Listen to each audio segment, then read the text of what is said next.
তথ্য ও সম্প্রচার মন্ত্রী জহিরুদ্দিন স্বপন বলেছেন, আন্দোলন করা কারো কারোর জন্য পেশা হতে পারে, তবে বিএনপির জন্য হচ্ছে নতুন করে দেশ গঠনের পথ। দীর্ঘ আন্দোলন শেষে বিএনপি দেশ গড়ায় হাত দিয়েছে। এখন দেশের স্বার্থে আঙ্গুল বাঁকা করতে হলে সরকার তা থেকে পিছপা হবে না বলে মন্তব্য করেছেন তিনি। জাতীয় প্রেস ক্লাবে আমরা বিএনপি পরিবার এবং বাংলাদেশ ফটো জার্নালিস্ট অ্যাসোসিয়েশনে বুলেটের মুখে বাংলাদেশ ফ্যাসিবাদের হলো শেষ শীর্ষক আলোকচিত্র প্রদর্শনীর উদ্বোধন করেন তথ্য ও সম্প্রচার মন্ত্রী জহিরুদ্দিন স্বপন। এই সময় জুলাই অভ্যুত্থানের উত্তাল দিনগুলোর স্মৃতিময় ছবিগুলো ঘুরে ঘুরে দেখেন তথ্য ও সম্প্রচার মন্ত্রী।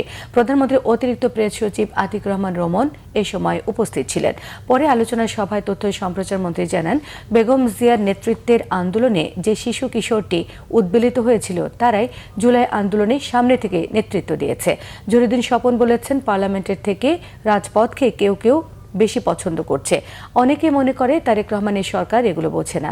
দায়িত্বশীলতার জায়গা থেকে সরকার অনেক কিছু এড়িয়ে যায়। এজন্য প্রধানমন্ত্রী তারেক রহমান কখনোই আত্মকেন্দ্রিক বক্তব্য দেন না বলেও মন্তব্য করেছেন তথ্য ও সম্প্রচার মন্ত্রী। আন্দোলন করা কারো কারো জন্য পেশা হতে পারে, কিন্তু আমাদের জন্য তা কেবলমাত্রই ভোটাধিকার, গণতান্ত্রিক চেতনা এবং একটি স্বাধীন, স্বনির্ভর, সার্বভৌম বাংলাদেশ প্রতিষ্ঠার কাজ। সেই আন্দোলনকে আমরা সমাপ্ত করেছি। অতএব এখন আমাদের কাজ হলো দেশ গড়ার দায়িত্ব। যারা সমস্যা তৈরি করবেন আমরা তাদের সঙ্গে গঠনমূলকভাবে সমাধানের চেষ্টা করব, কিন্তু আঙুল যদি বাঁকা করতে হয় রাষ্ট্রের প্রয়োজনে, দেশের প্রয়োজনে, জাতির প্রয়োজনে, জনগণের প্রয়োজনে, সরকারকে তো অবশ্যই তা করতে হবে।